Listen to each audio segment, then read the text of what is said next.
Welcome to Reality with GP. Before the show starts, a few ground rules need to be said.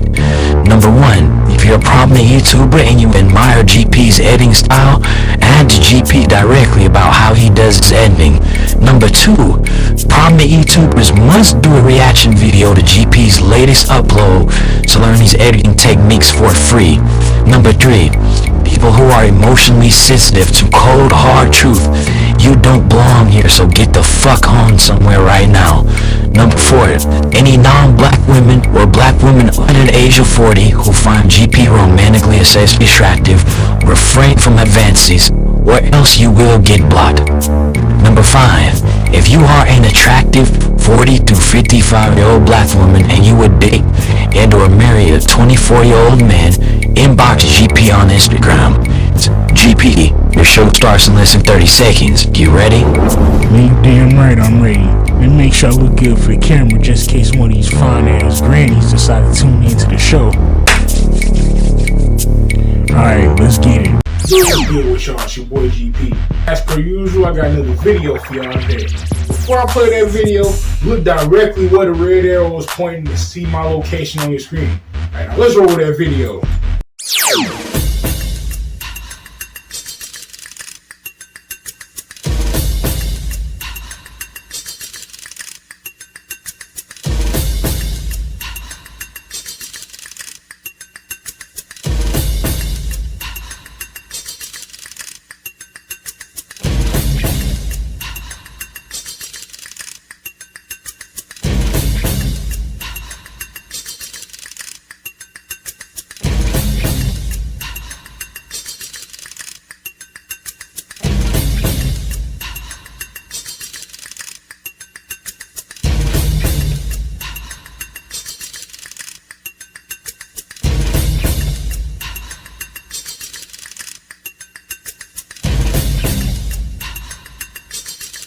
Stuff like this, I always find it mind-boggling when people become aware of my preference and try to suggest that I date women my own age again. Now, I'm the type of person that I always think before I act, and I never involve emotion in critical decision making. I also think about the possible positive long-term outcome and the possible negative long-term outcome before moving forward in any situation.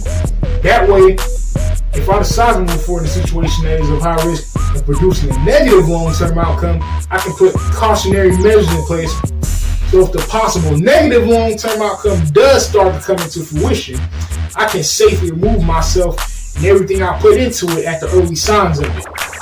Now, most men and women of my generation don't have the level of critical thinking that I do.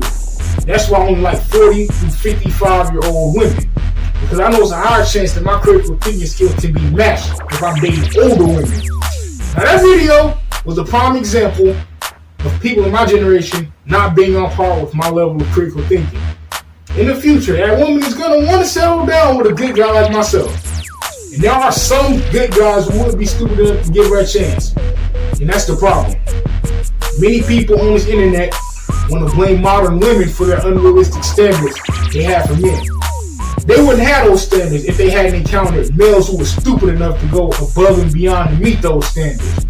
Now, I usually never share the full extent of my intellect with people because every time I have in the past, each person who I shared the full extent of my intellect with became clingy and dependent on my presence in their life. And their dependence on me would eventually make it feel like I was babysitting instead of hanging with another grown person.